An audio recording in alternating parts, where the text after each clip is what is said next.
Friends, जय हिंद, वंदे मातरम। Welcome back to our YouTube channel. Friends, आज एक बहुत ही गंभीर मुद्दे पर बात करने वाले हैं और इसी लेक्चर के अंदर आपको एक प्रिडिक्शन मिल जाएगा कि आने वाले समय में भारत की जो राजनीति है वो कैसी होने वाली है। और मैं देखिए, मैंने जितनी भी वीडियो बनाई है भारतीय राजनीति पर, मैंने जो भी कहा है वो आने वाले समय में हो रहा है और पीछे वो हो चुका है जो हमने प्रिडिक्ट किया है। और ऐसा करने का जो हमारे पास जो डेटा है, हम डॉट कनेक्ट करते हैं, हम प्रोफेसी नहीं करते, हम भविष्यवाणी नहीं करते, हम डॉट कनेक्ट करते हैं और उसी के आधार पर आने वाले भविष्य को प्रिडिक्ट कर देते हैं और इससे ज्यादा कुछ भी नहीं। देखिए, आपने अभी देखा होगा भारत की राजनीति में एक हलचल है। और हलचल क्या है? आपने देखा होगा कि भारतीय राजनीति के अंदर तोड़ मरोड़ की राजनीति चल रही है कि इस पार्टी के सांसदों को तोड़ो, उस पार्टी के सांसदों को तोड़ो, इस पार्टी के सांसदों को तोड़ो। ये सारा का सारा कार्रवाई आपको चलता हुआ दिख रहा है। और साथ ही साथ में आपने जब ये सारा कार्य आप होते हुए देख रहे हैं तो आप भारत के अंदर एक और चर्चा देख रहे होंगे इसी के साथ में, कि लोग अब भारत की राजनीति के विषय में, खासकर मैं विपक्षी नेताओं की बात कह रहा हूं, जो टीवी डिबेट्स में आपको दिख रहे हैं या फिर जो न्यूज बाइट्स आती हैं, उनके अंदर आपको नैतिकता की बात होती हुई नजर आएंगी। देखिए, उनके अंदर आपको नैतिकता की बात होती हुई नजर आएगी। तो अब यही वो विपक्ष के लोग हैं जो राजनीति में नैतिकता ढूंढ रहे हैं। और क्योंकि इतिहास अगर आप देखोगे तो इसी कांग्रेस या ये जो विपक्षी दल है, इनकी जो राजनीति है, और वैसे राजनीति में कोई एथिक्स होती नहीं है, लेकिन अगर ये राजनीति में नैतिकता की बात कर भी रहे हैं तो वास्तव में अगर नैतिकता की अगर कोई लाइन है तो उसमें सबसे अंतिम व्यक्ति अगर कोई होंगे तो यही विपक्षी जो दलों के नेता हैं, ये होने वाले लास्ट वाले पायदान पर। लेकिन आज ये नैतिकता की बातें कर रहे हैं। देखिए, इसी के अंदर आप ये देख रहे होंगे कि बीजेपी आखिर ऐसा कर क्यों रही है, इसके पीछे कारण क्या है। अगर आप वास्तव में अपने देश से प्रेम करते हैं और राष्ट्रवाद की भावना आपके अंदर है, तो अब आप इस बीजेपी की जो प्रयास है इनको अप्रिशिएट करते हुए नजर आएंगे। और आपको करना चाहिए, ये इस लेक्चर के एंड होने तक आपको बिल्कुल पता चल जाएगा कि हम कह क्या रहे हैं। देखिए, ये जो 3 इशू हैं हम इन पर बात करने वाले हैं और लास्ट वाले से हम शुरू करने वाले हैं। देखिए, बीजेपी ऐसा कर क्यों रही है, उसके पीछे कारण समझिए। देखिए, बीजेपी को लेकर के आना है परिसीमन आयोग के लिए जो अमेंडमेंट संविधान में करना होगा, वो होगा आर्टिकल 368 के अंदर, यानी कि 368 के अंदर ये कार्य होने वाला है। अगर 368 आर्टिकल आप देखोगे तो उसके अंदर संविधान संशोधन के 3 तरीके दिए गए हैं, जिसके अंदर अगर हम इस परिसीमन की बात करें तो इसके लिए होने वाला है कि आपको 2/3 मेजोरिटी चाहिए। कितनी? 2/3 मेजोरिटी चाहिए। और साथ ही साथ में 50% + 1 ये होना चाहिए। समझ गए मेरी बात? समझो, यानी कि 2/3 मेजोरिटी होनी चाहिए या फिर 50% + 1 से ये होनी चाहिए, दोनों के साथ में। अब देखो मेरी बात इसे समझिए, बीजेपी के पास में अगर ये जो जोड़ लिया जाता है तो 54 और चाहिए। कितना? लोकसभा की बात कर रहा हूं मैं, यानी कि 54 जो सांसद हैं और चाहिए। तो इनके लिए जो अगर एक तरीका से देखा जाए तो 364 का आंकड़ा इन्हें पाना है। कितना? 364 का।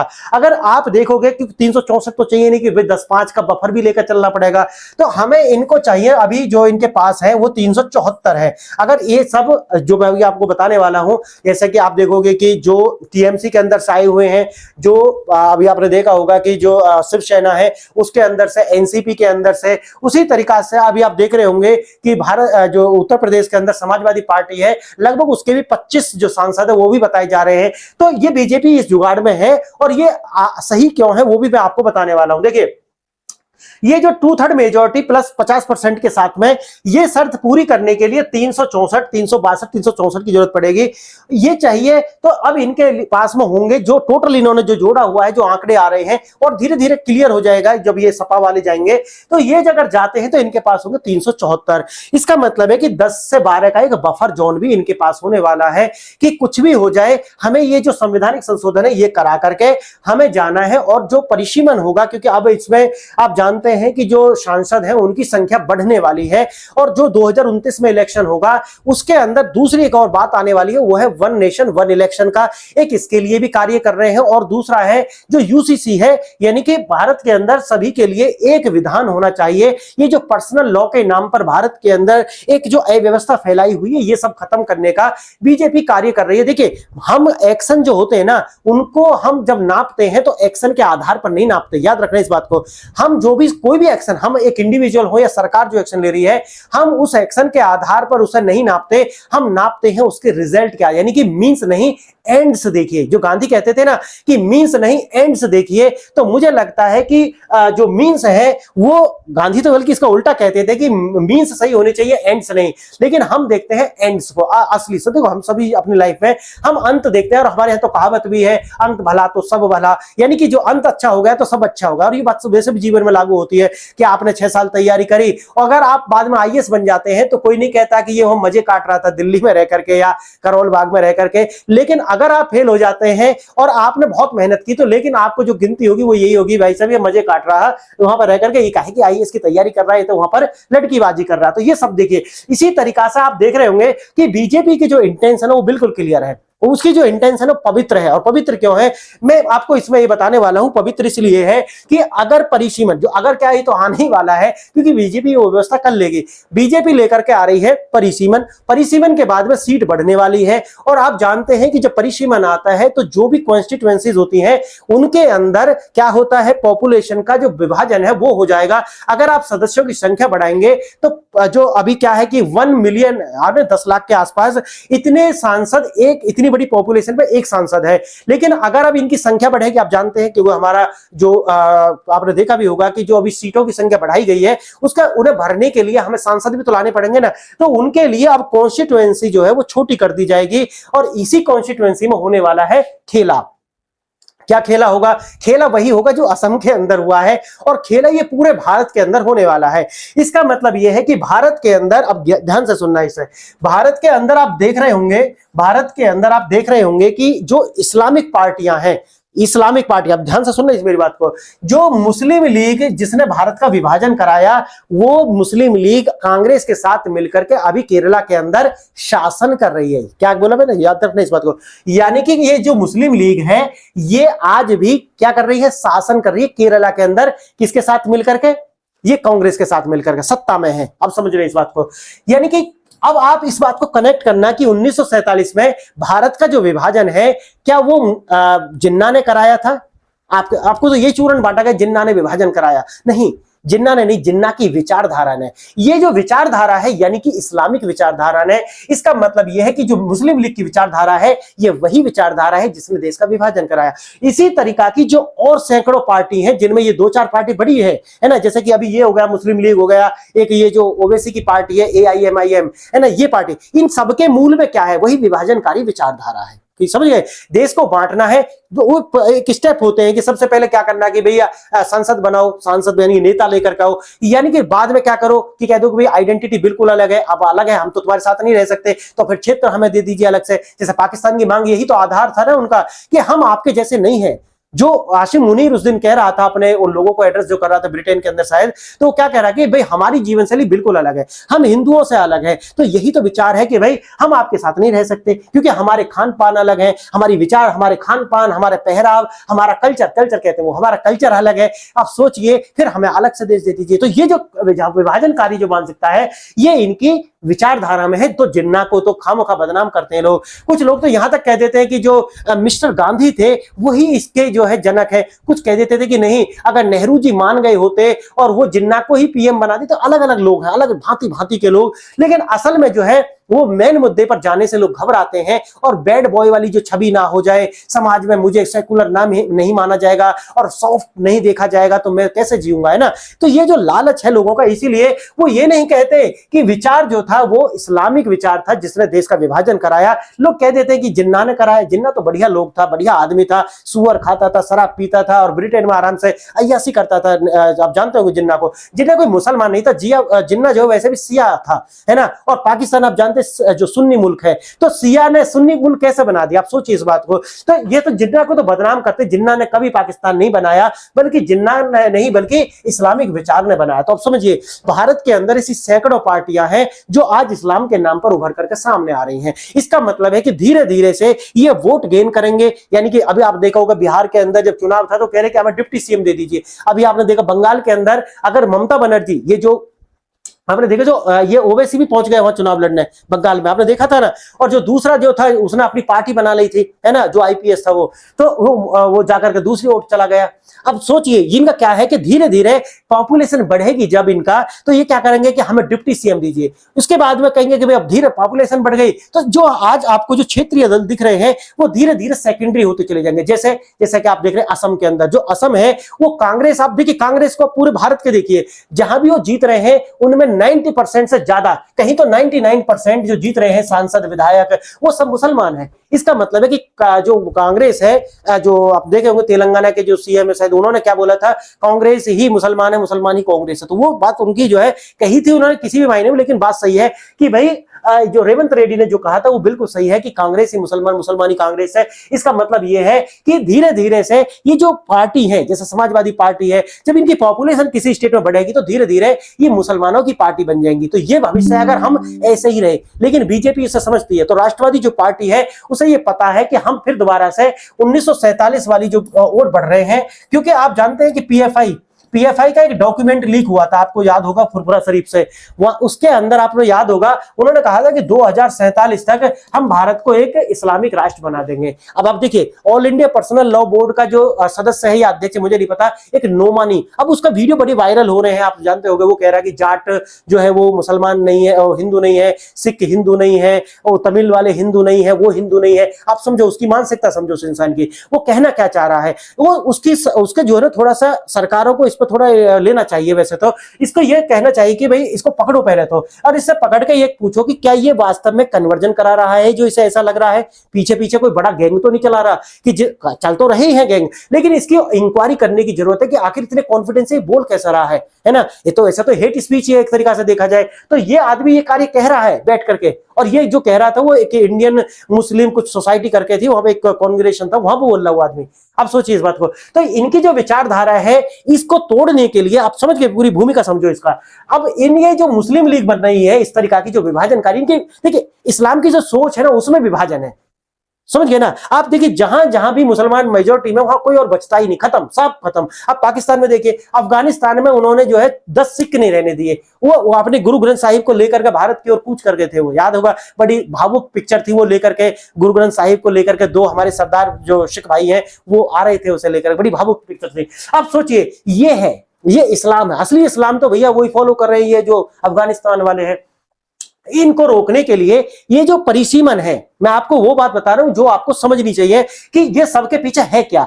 और क्योंकि मुझे लगता है, मुझे पास कोई सोर्स नहीं है, मैं फिर आपको बता दूं, लेकिन कहीं ना कहीं जो आज विपक्षी दल है उन्हें ये क्लियर समझ में आ चुका है, और ये ममता को भी समझ में आ चुका था कि ये है, आप कुछ भी कर लो, ये है कि एक दिन हमारी जो पार्टी है उनको हाईजैक कर लिया जाएगा और हमारी पार्टी बचेंगी नहीं। जैसे जैसे संख्या बढ़ेगी उनकी, इनके विधायकों की संख्या बढ़ेगी, ये पूरी पार्टी कैप्चर कर लेंगे। और देखिए जिसके लिए हम आज कह रहे हैं कि भाई हम चलो ये कहें कि भाई डेमोक्रेसी के लिए, उसके बाद तो डेमोक्रेसी भी नहीं बचेगी ना, किसी भी इस्लामिक मुल्क में डेमोक्रेसी है ही नहीं, उसके बाद तो सरिया लॉ आता है सीधा। तो मुझे लगता है कि जहां तक भी सरकार जो कार्य कर रही है वो ये है कि परिसीमन ला करके जहां जहां भी, क्योंकि ये जो आजादी के बाद से आपने देखा होगा कि नेहरू गांधी की मांग थी कि इनको घेटूज में रखा जाए, तो ये जहां रहते हैं वहां पर घेटूज में रहते हैं। इसका मतलब है कि इनकी डेंसिटी ज्यादा होती है जहां भी ये है, यानी कि अगर आप पूरे मोमडन्स देखोगे तो उनका एक एरिया बने होते हैं कि वो घेटूज में रहते हैं। अब देखिए जो first past the post system है, जो first past the post system है, आप जानते हो ना हमारे यहाँ पर जो निर्वाचन की पद्धति है वो यही है,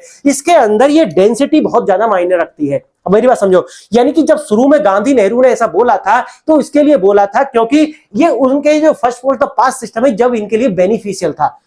कितना बेनिफिशियल था उस समय पे, क्योंकि छोटे एरिया में अगर वो कम भी है। अब देखिए इसे माने ये कोई कंस्टिट्यूएंसी है, ठीक है, यहां पर एक जो एमपी है, जो एक एमपी है, अगर मेंबर ऑफ पार्लियामेंट की बात करूं तो ये 10 लाख पर चुना जाएगा। मैंने एवरेज की मैं बात कह रहा हूं, लेकिन यहां पर आबादी है 20 लाख। अब समझिए इस बात को, इनकी आबादी कितनी 20, तो तब भी तो एक ही चुना जाएगा। समझिए मेरी बात मैं क्या कह रहा हूं। अब शुरू में तो इनकी जो है इनको है फायदा था, लेकिन जब इनकी संख्या बढ़ गई तब भी तो एक ही एमपी चुना जा रहा है सर, तब भी एक ही, 20 लाख संख्या पर तब भी एक ही एमपी चुना जा रहा है। इसका मतलब अब ये है कि अब सरकार क्या करेगी, ये जो कॉन्स्टिट्यूएंसी है इसको 3 भाग में डिवाइड कर देगी। अब समझो मेरी बात, यानी कि इसको 3 भाग में डिवाइड करेगी, और 3 से 4 भाग में, मैं फिर बता रहा हूं आपको, 4 या 5 भाग भी हो सकते हैं एक कॉन्स्टिट्यूएंसी के।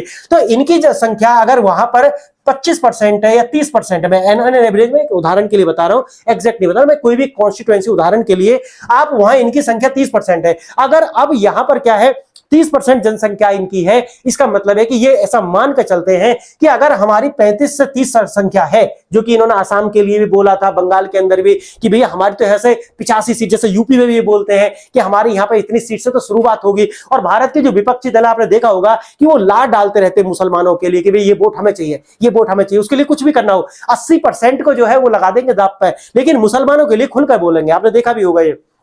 अब देखिए इसको ये आए 5 या 6 भाग में, अभी जो 30 थे अगर इसको 5 में भाग कर दिया तो यानी कि 6% बचे। इसका मतलब है कि 6% की कॉन्स्टिट्यूएंसी बना दी और बाकी बचे वहां पर कितने, बाकी बचे नॉन बिलीवर्स, है ना, नॉन मुस्लिम बचे। इसका मतलब है, और भारत के अंदर आप जानते हैं पाकिस्तान की हालत देख करके, पाकिस्तान की जो हिंदू भी तो बचे ही नहीं है ना, लड़की उठाई ले गया, कह दिया कि भी कलमा पढ़ लिया, खत्म होगी कहानी। आप बांग्लादेश के अंदर आप जो पीछे अभी आप देख रहे हैं ना, चुनाव भी हो गया, उससे पहले भी आपने देखा होगा कि किस तरीका से महिलाओं के साथ किस तरीका की ज्यादती की गई है, लड़कों को जो है ऑन रोड पर के वीडियो बना करके कुत्ते की मौत जो है उनको मारा गया है। ये देख करके भारत का जो हिंदू समाज है, समस्त हिंदू समाज नहीं कह रहा मैं, अभी भी हमारे यहाँ पर 30 से 40% जो लोग हैं वो जागे हुए हैं, जाग गए हैं। और बंगाल तो पूरा जाग गया है, उन्होंने वो तो नजदीक है, क्योंकि आप जानते हैं ना जितनी नजदीक होती है उतने वो ज्यादा अवेयरनेस आएगी, तो बंगाल के अंदर वो पूरी अवेयरनेस आ गई। इसीलिए आप देखे होंगे कि पूरी वोट आपको हिंदुओं की पड़ी है, और जहां नहीं पड़ी वो डर की वजह से नहीं, अगली बार आप देख लेना। तो अगली बार वही सब, अब देखो आपने देखा होगा फालता वाला जो चुनाव हुआ था, रिपोल इलेक्शन जो होता, उसमें फिर बीजेपी जीत करके आ गई, है ना, और उसका क्या डॉगी बना करके घूम रही है पुलिस रोड पर, वो भी आपने देखा होगा। तो ये जो कॉन्स्टिट्यूएंसी इनकी अभी बची हुई है, इनका जो प्रभाव है, जिसे हम कहते हैं मुस्लिम वीटो जो माना जाता था भारत के अंदर, ये जो मुस्लिम वीटो है ये पूरी तरीका से सरकार कर देगी इसे समाप्त। क्लियर है, इनका मुश्किल से एक भी एमपी जीत करके नहीं आएगा। अभी ये जो हैदराबाद वाला ना ओवैसी, ये भी आपको आ गए, अगर ये जो परिसीमन आने के बाद में इसकी सीट भी नहीं निकलने वाली, याद रखना इस बात को। अभी इस क्लिप को काट कर रख लेना, जब चुनाव का रिजल्ट आएगा मैं बताऊंगा ओवैसी नहीं जीता है, ओवैसी नहीं जीताएगा। अब समझिए मेरी बात। तो अब सरकार क्या करेगी कि ये जो कॉन्स्टिट्यूएंसीज है इनको बांट करके इनकी जो डेंसिटी है उसे वहां बांट देगी, और इनके पास में हर कॉन्स्टिट्यूएंसी में 8 से 10% वोट बचने वाला है। कितना, 8 से 10% वोट बचेगा। और जिस तरीका से भारत के अंदर ये सब कुछ देख करके अपने आस पड़ोसों को और हिंदुओं को ये लग रहा है भैया हमारा भविष्य भी यही है अगर बीजेपी नहीं आई तो, और ये 100% सत्य भी है, क्योंकि आप देख रहे विपक्ष के जो नेता है वो बोलते ही नहीं है। अब देखिए गाजियाबाद के अंदर एक हिंदू की हत्या हो जाती है, सब मौन लगाए रहते हैं, सब चुप, सबके मुंह पे ऐसे ताली लग गई है। भाई कम से कम बोल ही दो ना, गलत हुआ है, ऐसा नहीं होना चाहिए, न्याय मिलना चाहिए, कोई मुआवजा भी मत दो यार, कम से कम उसके घर भी मत जाओ तो एक ट्विटर पर लिख दो। आपने देखा होगा दिल्ली में जो हुआ होली पर, ये तो बड़े केस है, ऐसे तो हजारों केस हो जाते हैं जिनकी जो है, गाजियाबाद में एक लड़का जो है उसने लव मैरिज कर ली थी मुस्लिम लड़की से, उसको ऑन स्पॉट मार दिया जाकर के। तो ये जो घटनाएं से देखिए, अभी आप मई और जून का भी आप देखोगे तो इसी 2026 में मई जून का मात्र एक महीना में 40 से ज्यादा घटनाएं हैं जहां पर ये जो लोग हैं इन्होंने आकर के हिंदुओं को इस तरीका से मार डाला, लेकिन सब मौन है, ऐसा मान लिया गया ऐसा होता है ना, ये होता है ऐसा मान लिया गया है। तो मुझे जो है हमारी जो कैलकुलेशन है कि ये जो 300, अब आपको समझ गए ना, अब आपको गलत तो नहीं लग रहा ना जो बीजेपी तोड़फोड़ कर रही है, क्यों कर रही है, इसके अंदर मेरे पास डेटा नहीं है, लेकिन मुझे लगता है कि विपक्षी दलों को भी ये समझ में आ चुका है कि हमारा जो भविष्य है वो भी कुछ नहीं है। क्योंकि आपने देखा कि ममता बनर्जी की जो पार्टी है उसमें सबसे ज्यादा जीत करके, जो शायद 80 के आसपास जीते थे, उनमें सबसे ज्यादा जीत करके आने वाले मुस्लिम विधायक थे, और जल्दी से भागने वाले भी कौन थे, मुस्लिम विधायक थे। आपने देखा जो क्रिकेटर है यूसुफ पठान शायद, वो पहले दीदी दीदी कहता था, लेकिन बाद में वो ममता ममता कहने लगा, और बीजेपी में जाने के लिए सबसे पहले वही तैयार हुआ। समझ गए मेरी बात? तो आप समझो, यानी कि अपना आपा बचाना है बस, कुल मिलाकर के तो छोड़ करके बीजेपी में शामिल हो गया। जबकि आप देखोगे ऑपरेशन सिंदूर के अंदर जो डेलीगेशन भारत से जा रहा था, यही वो यूसुफ पठान है जिसने सबसे पहले अपना नाम वापस ले लिया था। आप देखिए ओवैसी भी गया था, आप जानते होंगे, आप ओवैसी गया लेकिन यूसुफ पठान नहीं गया, लेकिन सबसे पहले शामिल कौन हुआ जाकर के बीजेपी में, यूसुफ पठान हो गया। तो आप समझो इस पूरी कैलकुलेशन को, तो ये है राजनीति का चेहरा। और अब आपको समझ में आ रहा होगा कि ये जो बीजेपी का जो अंतिम गेम है वो देश के विषय में, और इस देश की जो हिंदू लोग हैं उनके विषय में है कि पाकिस्तान ना बने, या बांग्लादेश ना बने, या फिर अफगानिस्तान ना बने। ये है सारी की सारी जो लड़ाई है। अब आपको अगर बड़े ब्रॉड में देखोगे तब आपको समझ में आ जाएगा। अब आप देखिए आने वाले समय में जो चुनाव होगा, यहां पर आप देखोगे, चाहते हुए देखिए, ये जो अभी यूपी का, पहले तो अभी यूपी में 5 राज्य में चुनाव है दोबारा से, तो यूपी के अंदर मैंने पहले भी आपको बताया है कि 300 प्लस सीटें जो है बीजेपी की आ रही हैं। लड़ाई जबरदस्त होने वाली है। और ये मैं इसलिए कह रहा हूं क्योंकि जो बीएसपी है और एआईएमआईएम है, यानी कि जो बीएसपी है, मैंने इसके लिए वीडियो बनाई थी, एआईएमआईएम जो है, ये दोनों के दोनों हाथ मिला रहे हैं। और इसी वजह से समाजवादी पार्टी और प्लस जो बीएसपी और एआईएमआईएम है, इससे जो यूपी के अंदर जो मुस्लिम वोट है वो 2 से 3 भागों में बंटने वाली है। और यहां पर जो जब ये बात बटेगी और जो क्योंकि ओवैसी आ रहा है, तो ओवैसी तो वही बोलेगा जो पिछली बार बोला था कि योगी चले जाएंगे मठ में और वो चले जाएंगे पहाड़ों में, तो मैं कौन बचाएगा। कहे तो वो पुलिस वालों से शायद रहे थे, कोई घटना थी उसकी, लेकिन समझ रहे थे हिंदू समाज की क्या है, मतलब किस तरीका की भाषा का प्रयोग किया जा रहा है, ये नॉर्मल भाषा नहीं है, है ना। तो इस तरीका की वो भाषा करेगा जिससे जो है कंसोलिडेशन हिंदुओं का होने वाला है फिर यूपी के अंदर। और फिर मैंने जैसा कि बताया वो 300 प्लस वोट सीट्स जो है वो आने जा रही है। कोई कुछ भी कह रहा हो, मेरी इस वीडियो को काट कर रख लेना, 300 प्लस सीटें जो है फिर बीजेपी की आ रही हैं। और मुख्यमंत्री योगी आदित्यनाथ जी के नाम पे ही, क्योंकि मैं तो अमित शाह की बात को सच मानूंगा, उन्होंने कहा है कि हम जो है योगी जी को ही सीएम पद के लिए जो उन्हीं के फेस पर चुनाव लड़ने जा रहे हैं। तो फ्रेंड्स, अब आपको समझ में आ गया होगा कि ये जो सारी की सारी जो प्लान है, ये जितने भी विपक्षी दल हैं उनके अंदर ये जो 54 का जो ऑपरेशन 54 सीट्स इनको और चाहिए, 54 जो सांसद है वो चाहिए। राज्यसभा के अंदर क्लियर है, राज्यसभा के अंदर इनके पास में बहुमत है। और जो यूसीसी हो, क्योंकि 2029 के चुनाव से पहले बहुत सारे जो है ये आने वाले हैं। शायद मुझे लग रहा है कि 2029 नहीं तो फिर यूपी वाले जो चुनाव है, ये जो महिला रिजर्वेशन है वो भी आ जाएगा, ये आप देखें परिसीमन वाला है ये भी हो जाएगा। उसके साथ आप देखेंगे यूसीसी 2029 से पहले होगा, ये यूपी वाले से पहले नहीं होगा। 29 से पहले आप देखोगे यूसीसी और वन नेशन वन इलेक्शन, इस तरीका के जो मुद्दे हैं, मुझे लगता है कि ये 2029 के जो इलेक्शन होने वाले लोकसभा के, उससे पहले ये सारा कुछ होने वाला है। तो देखिए फ्रेंड्स, ये 54 सांसदों की कमी को पूरा करने के लिए अब लक्ष्य 2026 के अंदर मैंने जैसा कि बताया है कि ये अब जो है समाजवादी पार्टी के भी जो लीडर्स हैं, देखिए समझ समय आता है, देखते तो सभी है ना। और फिर जो नेता इसमें जा रहे हैं, ऐसा नहीं है कि वो कोई हिंदू समाज के लिए जा रहे हैं, पता उन्हें भी पैसा भी मिलेगा, सब कुछ होगा, तो वो सब सेट होता है मामला। और मुझे लगता है कि अगर ऐसे ये नेता कर रहे हैं तो उनके लिए भी एक जो है धन्यवाद बनता है। अगर वो इतने अच्छे कार्य में साथ दे रहे हैं सरकार का, राष्ट्र के साथ वो खड़े हुए हैं। मैं हम किसी सरकार का जो है हम सपोर्ट नहीं करते, मैं अपने राष्ट्र का सपोर्ट करता हूं जो हमारे भारत के साथ है, भारत की एकता और अखंडता, जो कि हमारा संविधान भी कहता है, एकता और अखंडता जो बनाएगा भारत की, हम उसके साथ खड़े हुए हैं। वो पार्टी कोई भी हो, अब बीजेपी कर रही है तो बीजेपी के साथ है, लेकिन अगर कोई और पार्टी होगी और जो राष्ट्र की एकता और अखंडता का ध्यान रखेगी, जो संविधान भी कहता है, हम उसके साथ खड़े हुए हैं। और बिल्कुल ये जो है एक, ये सब मैं कहता हूं ये तो हवन है ना। भारत के अंदर से जो विभाजनकारी जो शक्तियां हैं, अगर उनको हम तहस नहस कर देते हैं और उसके बाद में जो ड्राइव है, जैसा गांडीव जो ड्राइव है, यहां पर जो भारत के अंदर लगभग 10 करोड़, कितने 10 करोड़ जो इलीगल बांग्लादेशी, पाकिस्तानी, रोहिंग्या ये जो रह रहे हैं, लगभग इनकी आबादी 10 करोड़ है भारत के अंदर।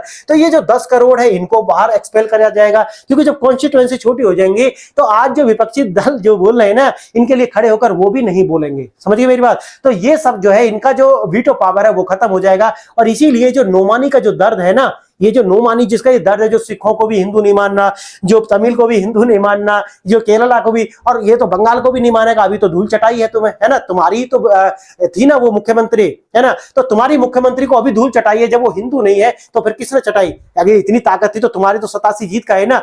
बीजेपी में तो कोई भी जीत का नहीं आया, शायद एक आया या नहीं आया मुझे नहीं पता, गूगल करके देखना, शायद एक आध आया भी हो, तो नहीं तो मुश्किल से नहीं आया। एक भी मुस्लिम विधायक नहीं जीत कर आया। तो अगर ये नहीं है तो फिर भैया नोमानी भाई ये बता कि ये सब कहां से आ गए फिर, है ना। नोमानी कुछ तो अकल लगा भाई, ये सब ये नहीं चलता है ना।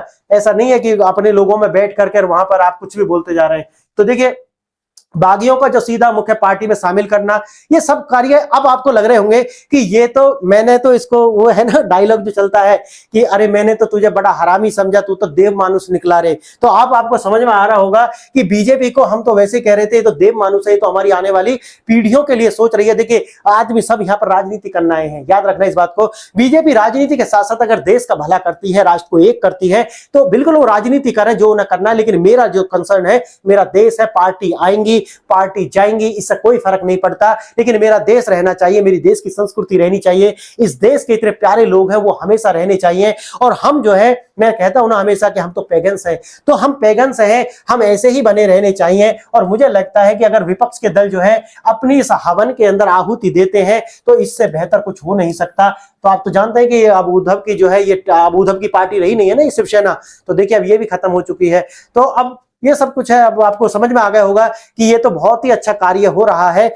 और अब आपको गलत नहीं लगेगा। जो डिबेट आप देख रहे होंगे ना, अब आपको गलत नहीं लगेगा कि भैया ठीक है बीजेपी वाले आप करो, पर राष्ट्र की एकता और अखंडता बनाए रखो। तो आप बताइए आपको वीडियो कैसा लगा, वीडियो में कमेंट जरूर करा करें जिससे थोड़ा सा रीच बढ़ती है। लाइक भी कर दिया करें अगर आपको पसंद है तो। मैं तो किसी से कहता नहीं हूं कि आप सब्सक्राइब करें, लेकिन हम जब काम करते हैं तो हम भी सोचते हैं कि हमारी वीडियो दूसरे लोगों तक जाए, क्योंकि उद्देश्य इसको दूसरे लोगों तक भेजना है, बस है ना। अगर आप लाइक करेंगे, कमेंट करेंगे तो तुम्हारे जैसे और लोगों उन्हें सजेस्ट होगी वीडियो, और जितने लोगों तक ये आवाज जाएगी उतने लोगों का, क्योंकि हमारी समाज, जब हम हिंदू सोसाइटी की बात करते हैं, हमारे पास कोई इकोसिस्टम नहीं है जहां से हमारे लोग अवेयर हो सके, है ना। हमारे पास कोई मदरसे नहीं है, हमारे पास कोई मस्जिद नहीं है जहां पर मौलवी तुमको तकरीर कराएगा। हम तो मंदिर भी जाते हैं तो प्रसाद लेकर के आ जाते हैं। हमारे पुजारी तो हमें बताते नहीं कि आने वाला खतरा क्या है आपके लिए, हमें कोई नहीं बताता। इसीलिए हमारे पास यही है कि जो हम छोटी मोटी बातें आप तक कर लेते हैं, बस उसको दूसरों तक पहुंचा दे, ये काफी है। अगर आप कर सकते हैं, अपने लिए इतना कर सकते हैं और तो ठीक है भाई, इतनी तो आपकी मर्जी है। आपने वीडियो देखा, धन्यवाद, जय हिंद।